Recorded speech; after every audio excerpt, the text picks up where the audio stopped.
मूकपञ्चशती श्रुतिशतकम् श्लोका 71-80। आर्द्रीभूतैः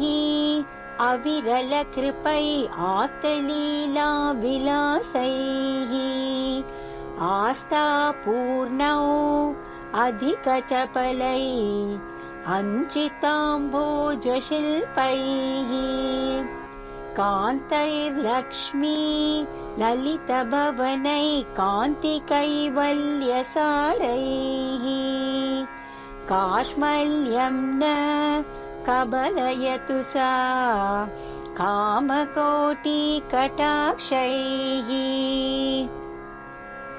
आदून्वन्त्यै तरलनयनैः आङ्कजीं वैजयन्तीम् आनन्दिन्यै निजपदजुषाम् आत्तकाञ्चीपुरायै आस्माकीनं हृदयमखिलै आगमानां प्रपञ्चैः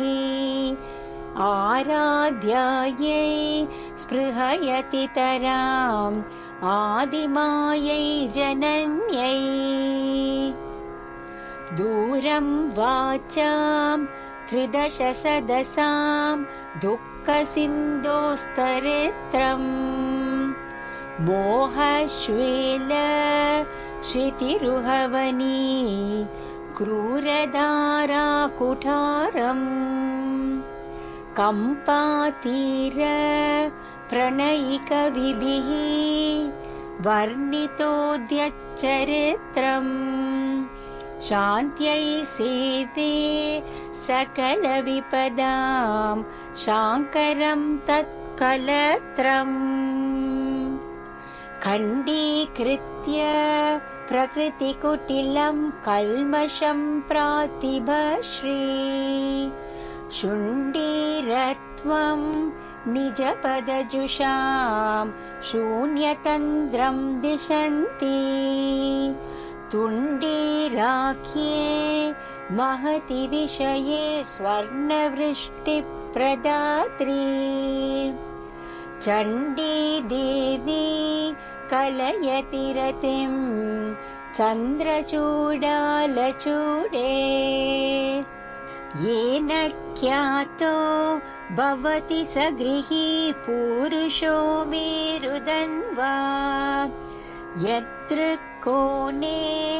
मदननिगम प्राभवम्बो भवीति यत्प्रीत्यैव त्रिजगदधिपो जृम्भते किं पचानः कम्पातीरे स जयति महान् कश्चिदोजो विशेषः धन्या धन्या गतिरिह गिरां देवि कामाक्षि यन्मे निन्द्यां विन्द्यात् सपदि जडतां कल्मषादुन्निशन्तीं साध्वी माध्वी रसमधुरता भञ्जनी मञ्जुरीतिः वाणी वेणी जडिति वृणुतात् स्वर्धुनी स्पर्धिनी माम् यस्या वाटी हृदयकमलं कौसुमी योगभाजाम् यस्या पीठी सततशिशिरा शीकरैर्माकरन्दैः यस्या पेटी श्रुतिपरिचलन् मौलिरत्नस्य काञ्ची सा मे सोमा भरणमहिषी साधयेत् काङ्क्षितानि एका माता सकलजगताम् ईयुषी ध्यानमुद्राम् एकाम्रातीश्वरचरणयोः एकतानां समिन्धे ताठङ्कोद्यन् मणिगणरुचा ताम्रकर्णप्रदेशा तारुण्यश्रीस्तबकिततनुः तापसी कापि बाला दन्तादन्ती प्रकटनकरी दन्तिभिर्मन्दयानैः मन्दाराणां मदपरिणतिं मत्नती मन्दहासैः